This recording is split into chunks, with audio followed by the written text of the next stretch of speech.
So I finally finished my second set of cards for Kendra's Card Challenge 10, and this time I'm using the Polkadoodles printable papers, Happy Cactus Succulents.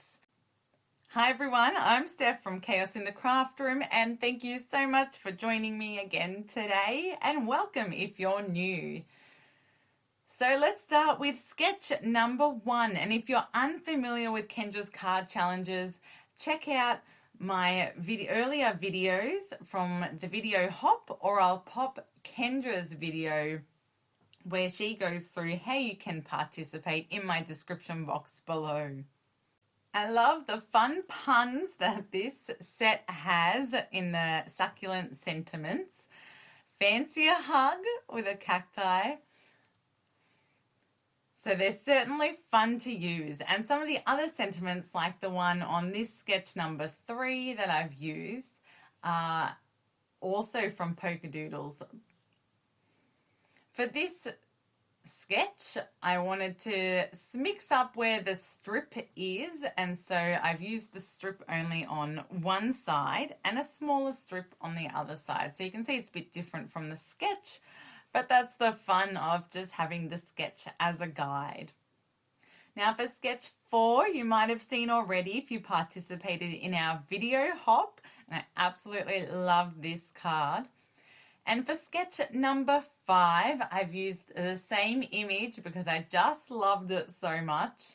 And the background for this one, Kendra's recommended to emboss, print or stencil. And so I've actually stenciled on a stonework background that I have. Now, sketch number 6, I think, is one of my favorites. I love the bright colors on this paper and the flowers to match. And it is nice and simple. And the color background that I wanted with that beautiful turquoise color, I didn't have in the full length, so I just added 2 strips of paper together. And once again, just adding some foam tape for some extra dimension and interest. For sketch number 7, I've actually used watercolors to color in this image, which is actually from a different stamp set that I have. And I've used some brads to hold the folded edges over. And you can certainly push them down and glue them down, but I wanted that 3D look for this one. And I love how it turned out. So for sketch number 8, I've popped it up, the middle square up on foam tape. And the center, I've got this little present, which is so cute, from the Sizzix die cut set. And it's out of sparkly paper, and I love how much it sparkles. I didn't add the extra little embellishments to the side because I didn't think it needed it. And for sketch number 9, I absolutely love this cute little bear, which is also from Polkadoodles, and it's called Charlie Bear Celebrate. Now, if you have a good printer, it's not a problem, but my printer unfortunately can only print on really thin paper.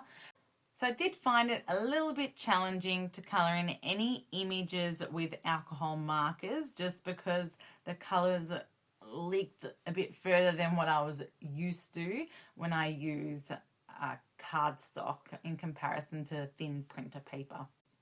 And how cute is this cupcake? It's called the Polkadoodles Birthday Wishes Cupcake, and it's actually currently a free download. So if you go check it out now, when I post this video, hopefully it's still free there for you. And this second cute image on sketch 11 is the cute image Nuts About You, and it comes with this sentiment with this cute little squirrel holding this nut. And I think it's just so cute. It just makes me laugh. Now, for sketch number 12, look, I don't lie when I say chaos in the craft room. I have to admit, my papers have gone missing. It might be a sign I need to clean my craft room, and that's where my inspiration is, so that's okay. I'll clean it up, and I'll hopefully be able to post my missing sketch 12 for you on Kendra's Facebook page. All right, so on to sketch number 13. Now you can clearly see the gaps here that I have on my card. In the middle diamond is very different to what Kendra has on hers, and that's because I clearly cut them wrong, and my triangles down the bottom are much wider than my triangles at the top. So to try and fix this, instead of leaving a strip down the middle like you can see on Kendra's sketch, I overlapped the middle papers slightly to make them look straight, and it left this strange gap around the outside. Now Kendra, if you're listening, I'm really not good at cutting all these different shapes, so this is not my favorite type of sketch, I have to say, but it actually turned out really well, so thankfully it's quite forgiving. And let's not forget about that cute Polkadoodles mermaid as well. Alright, so on to our second last card, sketch number 14. To decorate this card, I've actually just used the pattern paper with these cute little cacti on it and die cut them out with a circle to decorate this card. But you can also purchase each of these images separately or as a pack, and then you can put them on at any size that you want as well. And for the lucky last card, we've got sketch number 15. If you've enjoyed today's video, I'd absolutely love your support to hit the like and subscribe button. It really means a lot to me. And let me know in the comments below if you will be or have participated in Kendra's card challenge number 10. Bye for now. See you next time.